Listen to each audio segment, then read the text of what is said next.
Cette pièce est née dans l'esprit de Briseville, de l'auteur, d'une rencontre qui a eu lieu entre Pascal Lejeune et René Descartes en 1647, donc une rencontre qui aurait duré une journée ou quelques heures. On n'a pas de traces très précises de cette rencontre historique, et elle a permis de faire en sorte qu'ils confrontent leurs idées, leur philosophie, leur monde, mais on n'en sait pas plus. Le génie de Jean-Claude Briseville a été bien sûr de puiser dans l'œuvre de l'un et de l'autre et de tresser, de faufiler ces dialogues, de les tuiler l'un à l'autre, enfin ces textes l'un à l'autre pour en faire des dialogues, mais aussi d'inventer une double intrigue en quelque sorte, pour ne pas que ce soit simplement une conversation philosophique plate. J'interprète Pascal Lejeune, Blaise Pascal, donc philosophe du XVIIe siècle.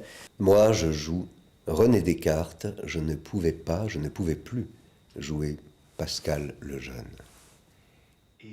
Descartes est déjà un très grand philosophe, très reconnu. La vie de Descartes a toujours été très aventureuse.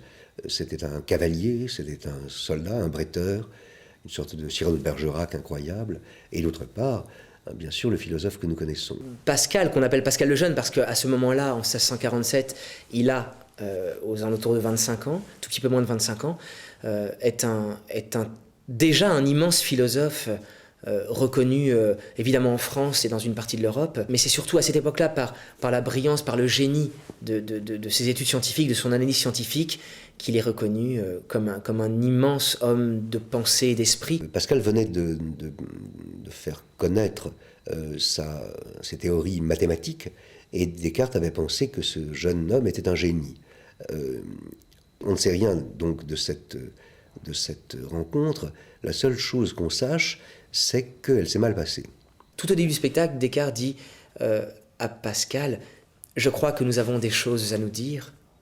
Et Pascal lui répond « Une foule de choses, en effet ».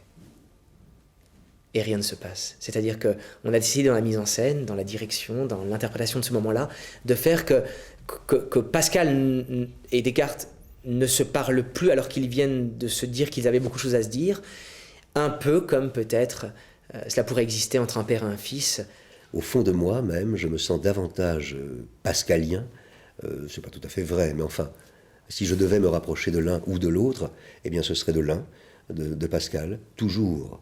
Mais il se trouve que le temps m'empêche maintenant de jouer Pascal. Et ça tombe très bien parce que j'adore jouer avec William, et William est génial dans le rôle. À un moment donné, et c'est à la fin du spectacle, Descartes annonce à Pascal qu'il aimerait que ce dernier continue son œuvre, poursuive son œuvre.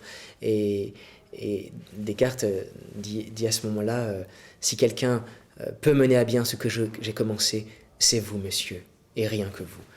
Et à ce moment-là, on se regarde avec Daniel, et c'est un tout petit peu comme si Daniel me disait à moi, William, tu pourras poursuivre mon œuvre, et tu es sans doute celui qui est le mieux placé pour continuer ce que j'ai commencé.